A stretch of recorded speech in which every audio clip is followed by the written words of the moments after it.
জুলাইকে আমরা দেখেছি কিছু মানুষ তারা ছিনতাই করে নিজেদের ক্রেডিট হিসেবে জাহির করেছে। এবং এখন যে এক বছরে আমরা যে স্বপ্ন দেখেছি সেটির আসলে কিছুই হয়নি, বরং জুলাই চেতনাকে ব্যবহার করে লুটতরাজ আরো বেড়ে গিয়েছে। এটা আসলে কি বোঝাতে চেয়েছেন আপনি? জুলাই চেতনাকে কি সবাই যারা আন্দোলন করেছিলেন নাকি সাধারণ জনগণ সবাই এভাবে ব্যবহার করছে? আপনি নিজেও তো একজন জুলাই চেতনার অংশীদার।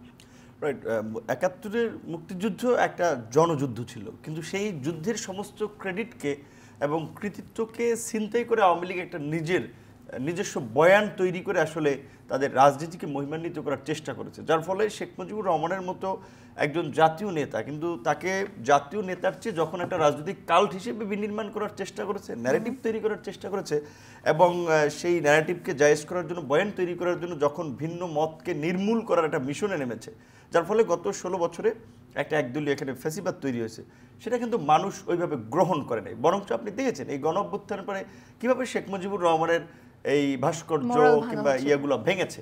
কারণ এটা কিন্তু শেখ মুজিবুর রহমানের চেয়ে, ঘৃণার চেয়ে, ক্ষোভের চেয়ে শেখ হাসিনা এবং তার এই আওয়ামী লীগের ফ্যাসিবাদের প্রতি মানুষের একটা ক্ষোভের বহিঃপ্রকাশ ছিল।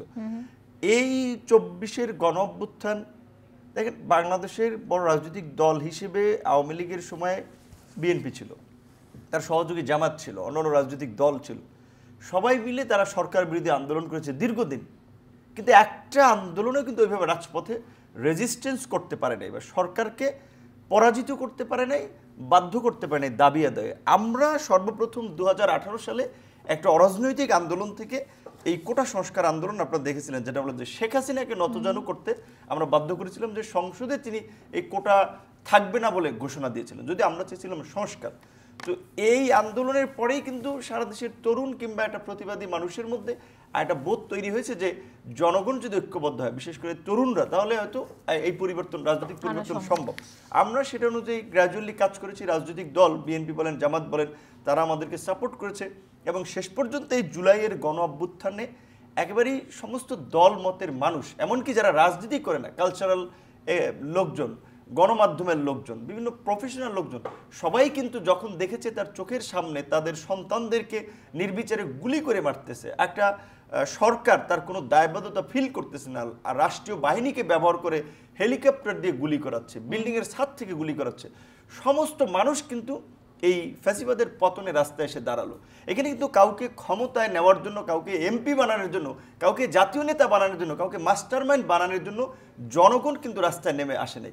এমনকি এই যে ৫ তারিখ শেখ হাসিনার পতনের পরে ৮ তারিখ পর্যন্ত বলা চলে প্রায় ৪ দিন সরকারবিহীন একটা রাষ্ট্র ছিল, কোথাও একটা ধর্ষণ হয় নাই, একটা ছিনতাই হয় নাই, লুটপাট হয় নাই, সুশৃঙ্খলভাবে জনগণ ঐক্যবদ্ধ হয়ে, তারা সংঘবদ্ধ হয়ে কিন্তু তাদের নিরাপত্তা নিশ্চিত করেছে। ৮ তারিখের পরে সরকার গঠন হয়েছে, তখন আমরা মাস্টারমাইন্ড দেখেছি, তখন আমরা জুলাইয়ের নায়ক দেখেছি, বিভিন্নভাবে ওই সেই ৭১-এর আওয়ামী লীগ যেভাবে মুক্তিযুদ্ধকে নিজেদের একটা ইতিহাস হিসেবে ছিনতাই করেছে, জুলাইকেও আমরা দেখেছি কিছু মানুষ তারা ছিনতাই করে নিজেদের ক্রেডিট হিসেবে জাহির করেছে। এবং এখন যে জুলাই যোদ্ধাদের জাতীয় সংসদের দক্ষিণ প্লাজায় জুলাই সনদ যখন স্বাক্ষর করা হচ্ছিল, তখন আবার জুলাই যোদ্ধাদেরকে আখ্যায়িত করা হয়েছে ফ্যাসিস্টের দোসর হিসেবে।